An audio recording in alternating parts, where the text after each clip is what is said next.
Readers Entertainment Radio presents Booklights with your host, author Lisa Kessler. Booklights, where we're shining a light on good books. It's Monday again, everyone. Can you believe it? Last Monday in January, we are solidly into 2021. Thank you so much for being here with us today. And I'm really excited, especially for all our listeners who are into thrillers, because today we have thriller author Jason Pinter on. And actually, I didn't even ask you, is it Pinter or Pinter? Pinter. Pinter, I was right. Yes. Yay. Okay. You were right. It's like it's spelled pronounced like Harold Pinter, but no relation. Okay, all right. So if you have never read Jason yet, you're in for a treat. We're going to talk about his new book, and before we get started, I'll read his bio here so you can get to know him. He's got quite the background. So Jason Pinter is a best-selling author of 7 novels for adults, Hideaway, the first Rachel Marin thriller, and actually the book we're talking about today is the second Rachel Marin thriller. So anyway, exciting.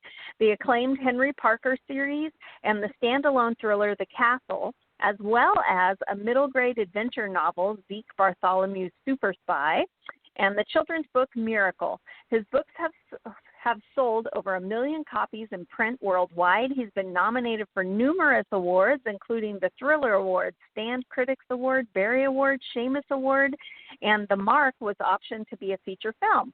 He's also the founder of Paulus Books, an independent press, and was honored by Publishers Weekly's Star Watch, which recognizes young publishing professionals who have distinguished themselves as leaders in the industry. He has written for The New Republic, Entrepreneur, The Daily Beast, Esquire, and more. He lives in New Jersey with his wife and their 2 little daughters, and I did put a link to his website right there on Blog Talk. You can click that anytime. And also be sure to follow him on Twitter and Instagram. His handle for that is there as well. And without any further delay, Jason, welcome to Booklights. Thanks for coming on today. Thank you for having me. I'm can be impressed by my own, but you make me sound way more interesting than I think I actually am. Right? You always hear your bio and you go, wow, I'm kind of a big deal. But then I've been wearing sweatpants for the past 10 months, and I'm like, yeah, I'm not that big of a deal. Right. Yeah, you're over it. Yeah. So you have a new book out, A Stranger at the Door. You want to tell everybody why they should go grab it this week? Oh, yeah, well, because I say so. Isn't that enough? No, I'm kidding.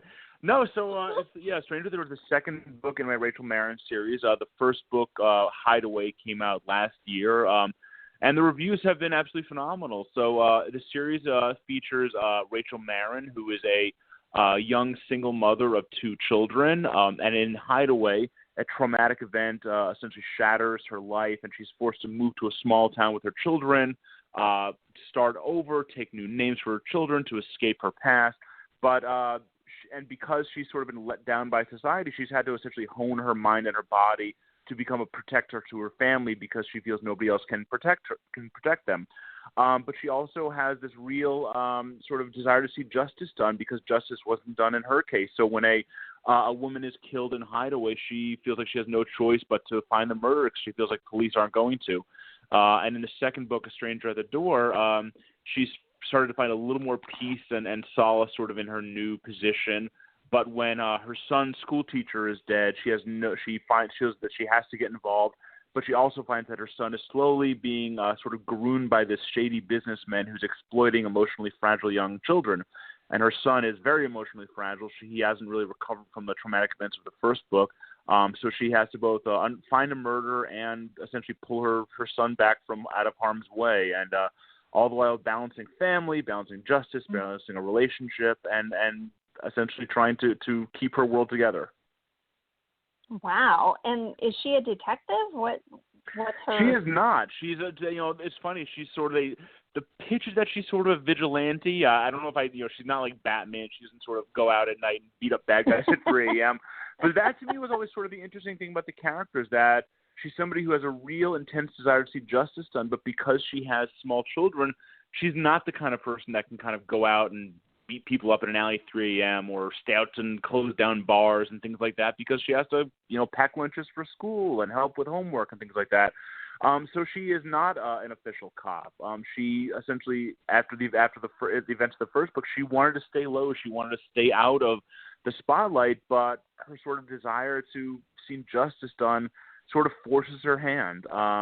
And that's sort of where part of the conflict comes from, is that she's not an official cop. She is, in a way, taking the law into her own hands, but she justifies it by saying that if she wasn't there, justice wouldn't be done. So how does she sort of balance wanting to see justice done without going too far? Wow. And what made you choose a single mom protagonist? So I started writing Hideaway, the first book, shortly after our first daughter was, and I was sort of mulling ideas for a new book, and I had the idea, I kind of wanted to do a new series because I hadn't done one in a while. And my wife said something to me that really resonated. It was sort of after, when our daughter was 6 months old, and she said to me, you don't know what it's like to essentially grow something inside of you, then have it exist outside of you, and not know that it's safe at every moment of the day. And just to me, there's something right there, something elemental about the protectiveness of a mother and the bond between them. Like I consider myself a very hands-on father, but there's this biological bond between a mother and a child that a father just doesn't have.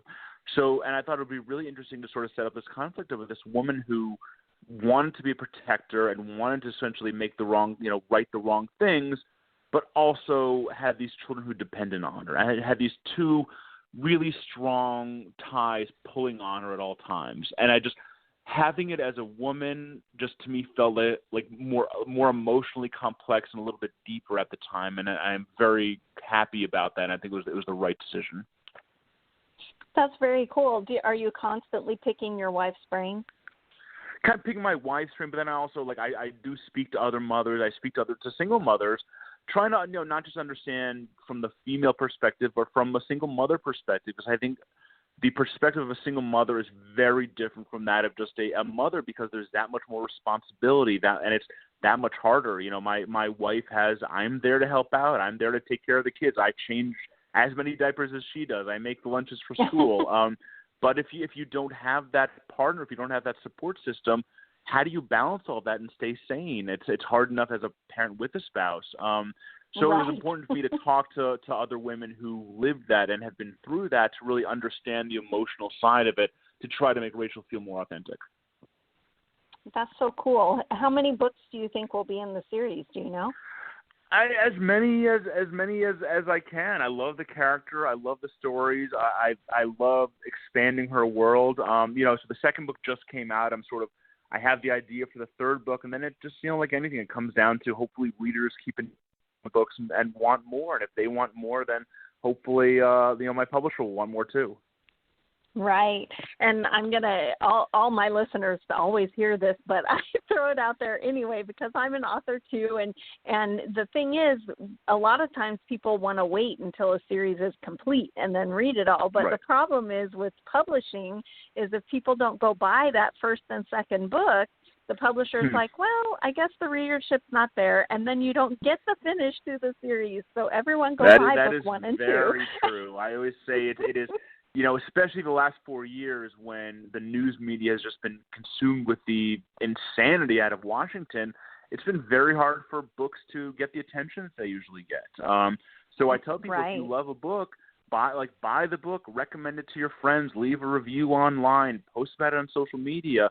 If you want more books from your favorite authors, you have to take an active role in spreading the word, because it's harder for authors these days to get the word out there about their books, because there's so much competing for that attention. That's very true, very true. And it's hard when there's giant things happening in the world to pop your head in and go, oh, I have a new book. Oh my, yeah. I mean, so Hideaway came out literally the week that the country really shut down with the pandemic. I was literally on tour. No. I did a launch event in Hoboken where I lived at the time, a launch event in New York City, and then I had a bunch of events scheduled for the West Coast. So I was literally I'd flown out to San Diego for a convention. I want to say it was around March 10th, give or take. And that was literally the week when everything just shut down, when all of a sudden everything just – I remember we were sitting at the bar with some friends, and we were watching TV, and that was the night the NBA announced that it was suspending its season. And that was the moment when we were all like, wow, this is really getting serious. This is big. And yes. so I can't. The rest of my tour got canceled, and I flew home. So I say the first book in the series came out right as the pandemic was starting.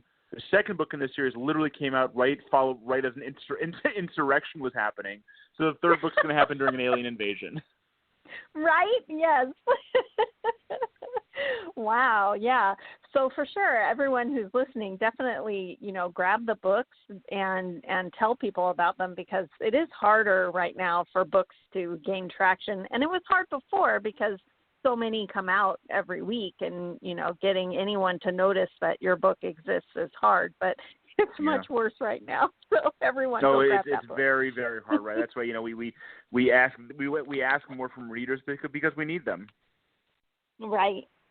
Yeah, readers are the other part of the symbiotic relationship, because we churn the stories out, but if no one reads them, they don't ever actually come to life, Yeah, it is very symbiotic. That's very well put. So you have another series too, the Harry Parker series. Is that one complete, or are you going to write more books than that? Series. As of right now, it's complete. The way the fifth book in that series wrapped up was sort of very much a conclusion. It was it really felt like it came full circle.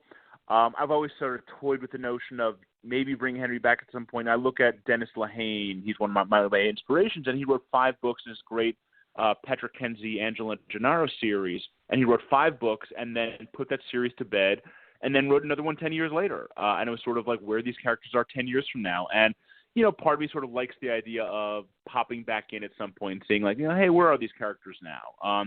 So, I would say that the 5-book series is complete, but I would not close the door completely. Okay. And you have, I mentioned at the beginning that you've written like a children's picture book, a middle grade book, and now you're writing adult thrillers. Are there any other genres you haven't tried yet? You got a sci-fi book in you, or? There are other genres in me, and I'm going to plead the fifth on specifics right now because I have something in the works, and I'd rather not talk about it. Okay. No spoilers. But but I really think it's so cool that you have found your way in so many different genres, because usually, and you probably know because you have your publishing business, but usually they make you stay, this is your wheelhouse now, this is where all your readers are, but you've really branched out.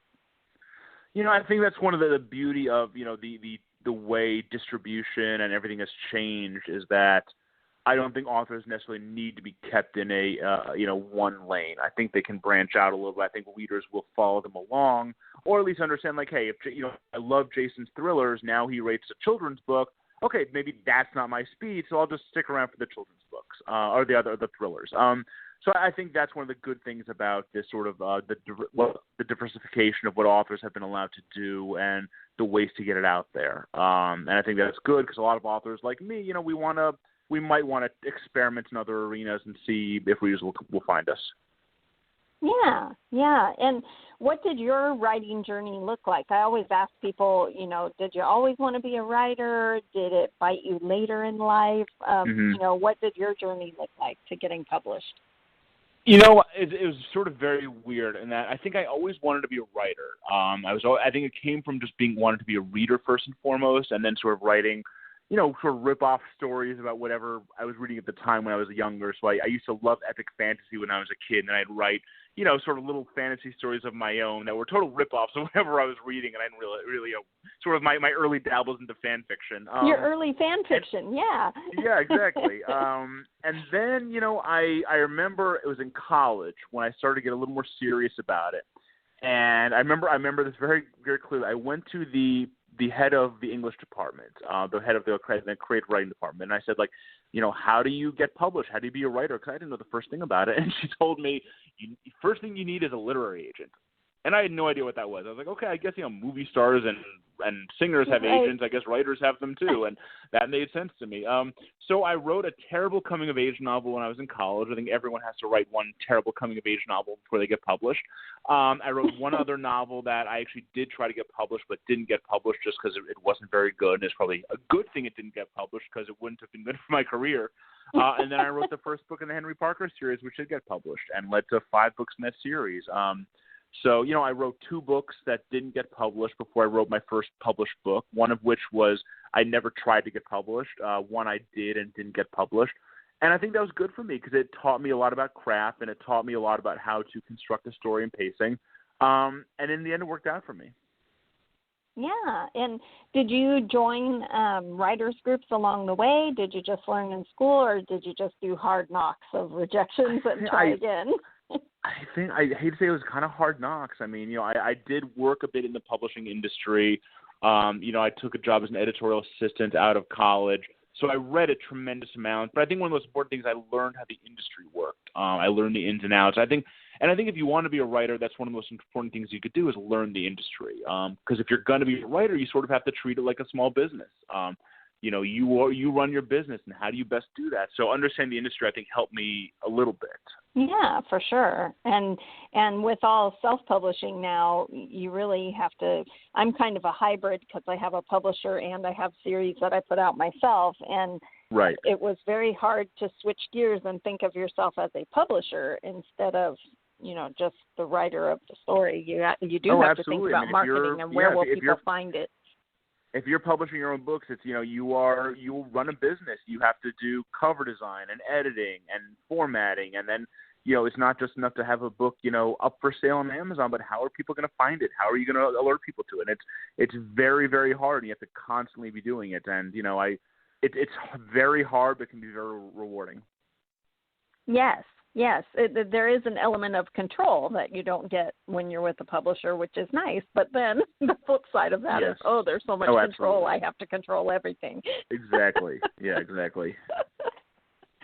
So I've been asking everybody who comes on this past year, I didn't know it was going to last this long, but how has writing during a pandemic been for you? How do you focus in, and do thriller stories trigger your anxiety while the world is on fire? How are you getting it done?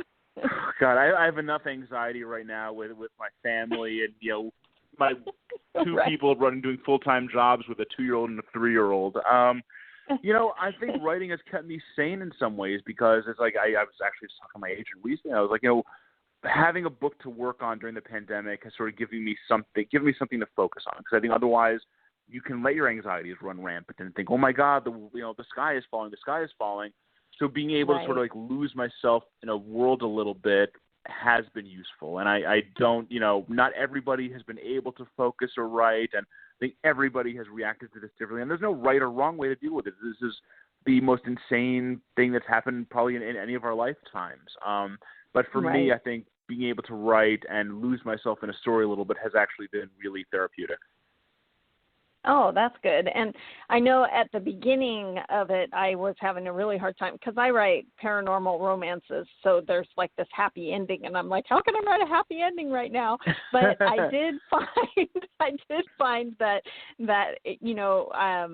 having peer groups and knowing their writing, and we would do Zooms where we're all writing so that, because you used to be able to go on a writing retreat or go write at a coffee shop or, and now everyone's trapped at home. So you do have to find a new groove that you didn't have to before. Well, it's a new normal, and it's, everyone finds a different way to do it. Yeah, absolutely.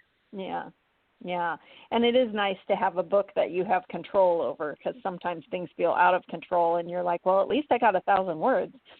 Oh, absolutely. I mean, and so go back to what you said, I think people need happy endings right now. I think people want a little happiness, a little escapism. I think, that's the reason there's certain shows that are doing really well. Like my wife and I just binge watched 6 seasons of Schitt's Creek in like 2 months, like 80 episodes. And I think part of the reason we loved it so much is it's just like there's a warmth and happiness to it. And, even though there are conflicts and dilemmas, like it's not a dark show. In fact, it's very, it exists in sort of this very happy world. And I think for us, 20, 25 minutes at the end of each night, it was like a little bit of an escape. Like, oh, here are friends. We're going to laugh a little bit. Nothing really bad is going to happen to them. And I think a lot can be said for that right now. Yes, for sure. And when I saw the title of your book, A Stranger at the Door, of course, what popped in my head was, when a stranger calls. How scary is your thriller? Yeah. How scary is my thriller? Yeah. There are some moments that are maybe a little nerve-wracking. There's one scene in particular I'm thinking of. It's not, I don't think my books are dark because I do think there is some lightness and happiness to them. And in the end, these books are in a lot of ways about love. They're about Rachel's love for her children and her desire to sort of allow love back into her life.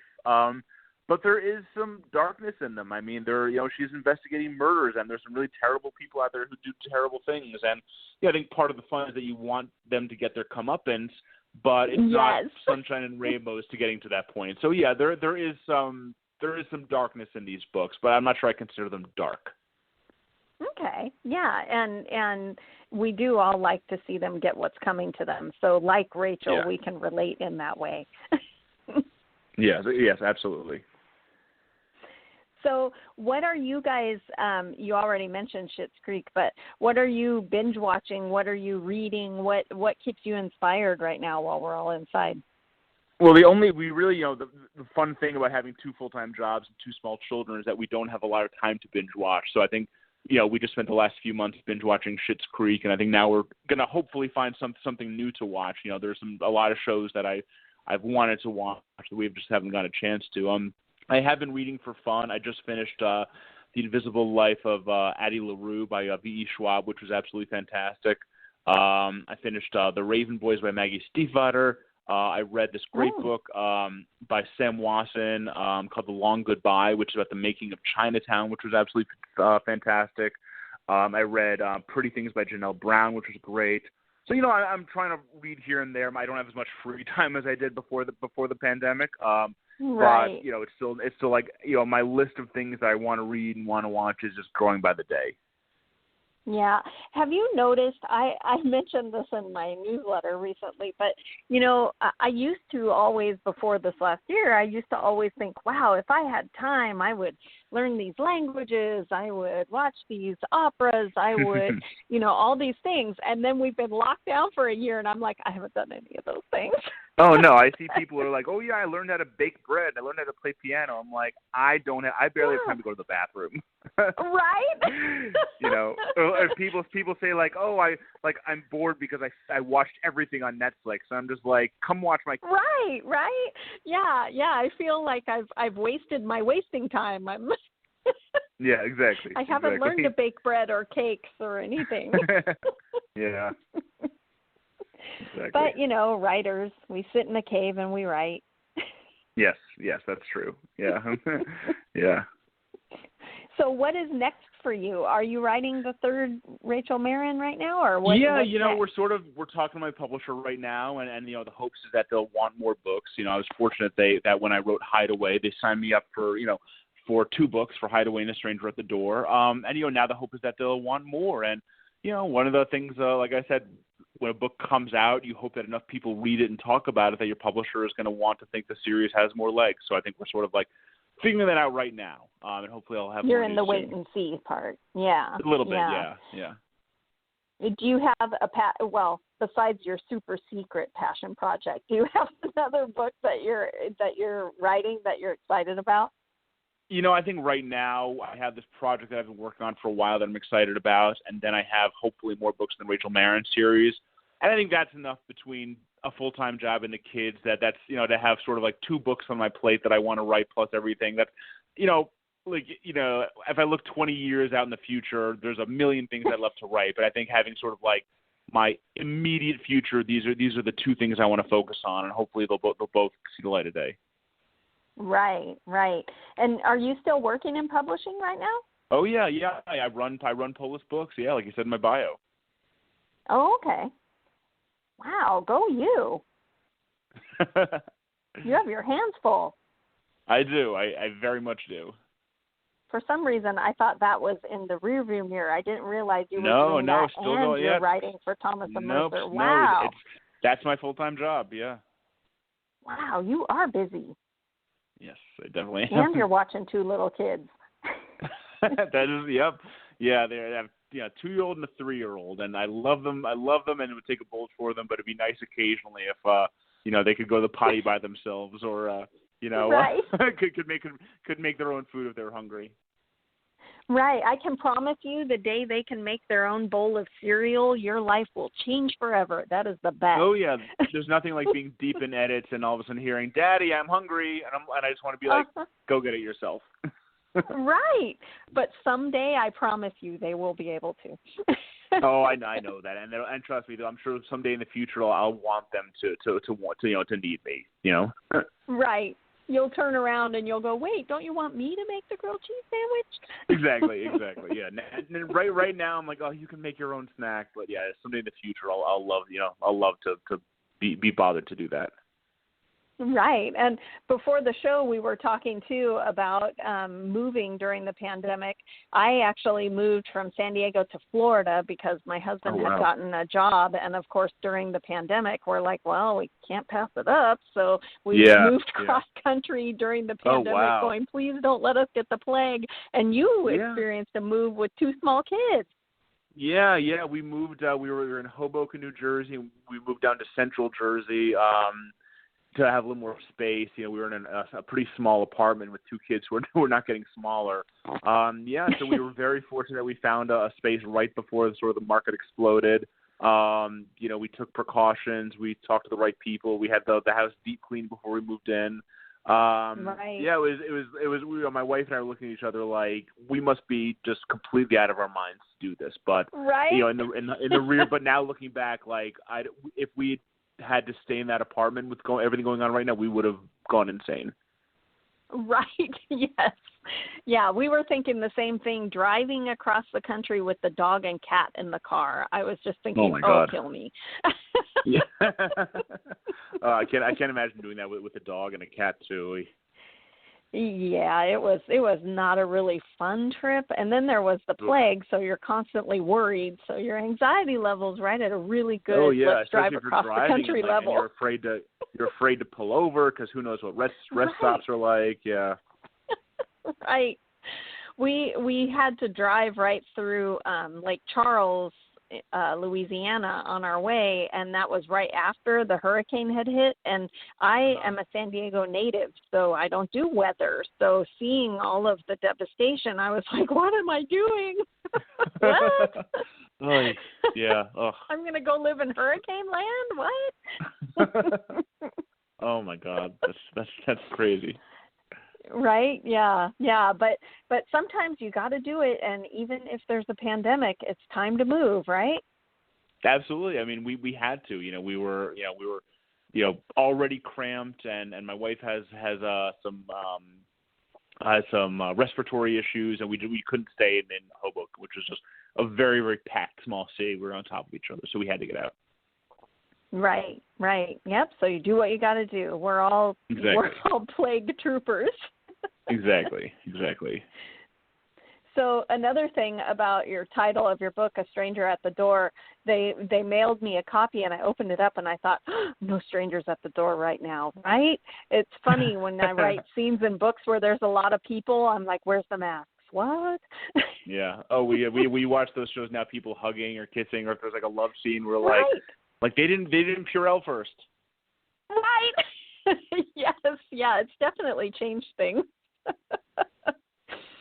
So we're running out of time, but before we go, you mentioned you're on Twitter and Instagram, right? Is that how you like readers to get in touch with you, or how? Yeah. So I'm on Twitter and Instagram, and you can find me at Jason Pinter on both, or you can go to my website, jasonpinter.com.